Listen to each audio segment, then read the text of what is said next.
বিশ্বকাপ ঝড়ে উন্মাতাল বিশ্ব, চারদিকে শুধু ফুটবলের উন্মাদনা। কিন্তু এই ঝড়ের সবচেয়ে বড় ক্ষেত্র বোধ হয় বাংলাদেশ। আর বাংলাদেশের এই ফুটবল উন্মাদনার প্রায় পুরোটাই ব্রাজিল আর্জেন্টিনাকে ঘিরে। ব্রাজিল সমর্থকদের ভাষ্য, ব্রাজিল দল এবার হেক্সা মিশনে নেমেছে, দলও বেশ শক্তিশালী, সুতরাং বিশ্বকাপের দাবিদার এবার তারাই। আবার আর্জেন্টিনা সমর্থকদের দাবি, মাঠে এখনও মেসি আছে, সুতরাং বিশ্বকাপ এবার তাদের ঘরেই উঠবে। বিতর্কের এই তীব্রতায় নানা পর্যায়ে ঘি ঢালছেন ফুটবল বিশ্লেষকরাও। বাংলাদেশে রাজনৈতিক বৈরিতার চেয়ে ব্রাজিল আর্জেন্টিনা সমর্থকদের মনস্তাত্ত্বিক দ্বন্দ্ব কোনো অংশেই কম নয়। 48 দল এবারের ফুটবল বিশ্বকাপে খেললেও ব্রাজিল আর্জেন্টিনা সমর্থকদের ধারণা তারাই সেরা।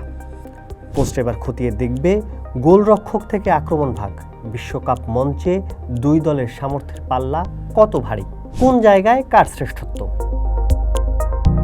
শুরু করা যাক গোলপোস্টের নিচে অতন্ত্র প্রহরীদের লড়াই দিয়ে। গোলরক্ষক পজিশনে দুই দলেরই শক্তি বিশ্বমানের। ব্রাজিলের গোলবারের নিচে আছেন অ্যালিসন বেকার ও এদেরসনের মতো প্রিমিয়ার লিগের দুই সেরা তারকা। আন্তর্জাতিক ক্রীড়া গণমাধ্যমের বিশ্লেষণ অনুযায়ী শর্ট স্টপিং এবং অভিজ্ঞতার দিক থেকে অ্যালিসন কিছুটা এগিয়ে। অন্যদিকে আর্জেন্টিনার আছেন বাজ পাখি খ্যাত এমিলিয়ানো মার্টিনেস। বড় ম্যাচে পেনাল্টি শুটআউট কিংবা স্নায়ু চাপের মুহূর্তে মার্টিনেসের অতিমানবীয় পারফরমেন্স আর্জেন্টিনাকে এক ধাপে এগিয়ে রাখছে। তাই গোল না খাওয়ার দৃঢ়তায় এবং পেনাল্টিতে আর্জেন্টিনার পাল্লাই ভারী। এবার আসি রক্ষণভাগ বা ডিফেন্সে শক্তির বিচারে কে সেরা সেই প্রশ্নে।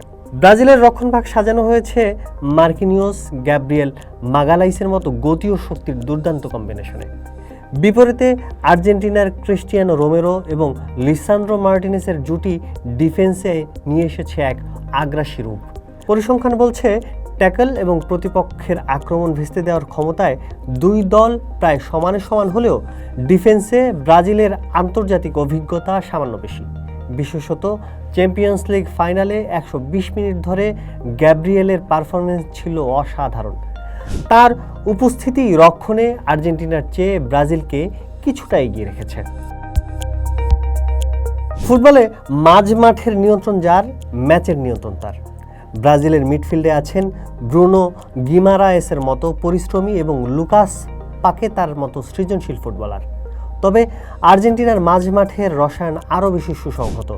রদ্রিগো ডি পল, অ্যালেক্সিস ম্যাক অ্যালিস্টার এবং এনসো ফার্নান্দেসের ত্রয়ী মাঝ মাঠের দখল ধরে রাখতে ও বলের নিয়ন্ত্রণ বজায় রাখতে বর্তমান বিশ্বে অন্যতম সেরা। ক্রীড়া বিশ্লেষকদের মতে ট্রানজিশন পিরিয়ড বা মাঝমাঠ থেকে আক্রমণে বল স্থানান্তরে আর্জেন্টিনা ব্রাজিলের চেয়ে স্পষ্ট ব্যবধানে এগিয়ে। সবশেষে আসে আক্রমণ ভাগের আলাপ, আর এখানেই ফুটবলের আসল রোমাঞ্চ। ব্রাজিল আর্জেন্টিনার ফুটবল মানেই আক্রমণ ভাগের জাদু।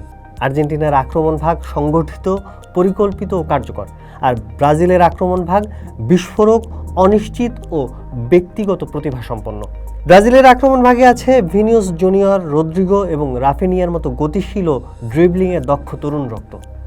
গতি আর কাউন্টার অ্যাটাকে ব্রাজিল যে কোনো রক্ষণ ভাগ গড়িয়ে দিতে পারে। তবে আর্জেন্টিনার আক্রমণ ভাগের মূল চালিকা শক্তি খোদ লিওনেল মেসি, যাকে যোগ্য সঙ্গ দিচ্ছেন লাউতারো মার্টিনেস ও হুলিয়ান আলভারেস। গতিতে ব্রাজিল এগিয়ে থাকলেও ডি বক্সের ভেতরে সুযোগ কাজে লাগানো এবং ফাইনাল থার্ডে গোল করার দক্ষতায় মেসির জাদুকরী উপস্থিতির কারণে আর্জেন্টিনা অনন্য। দিন শেষে ফুটবল সামর্থ্যের খেলা, আর সামর্থ্যের এই মহাযুদ্ধে মাঠের লড়াই নির্ধারণ করবে কার হাতে উঠছে শ্রেষ্ঠত্বের মুকুট। পোস্ট দেখুন, ভাবুন, করুন, থাকুন পোস্টের সাথে।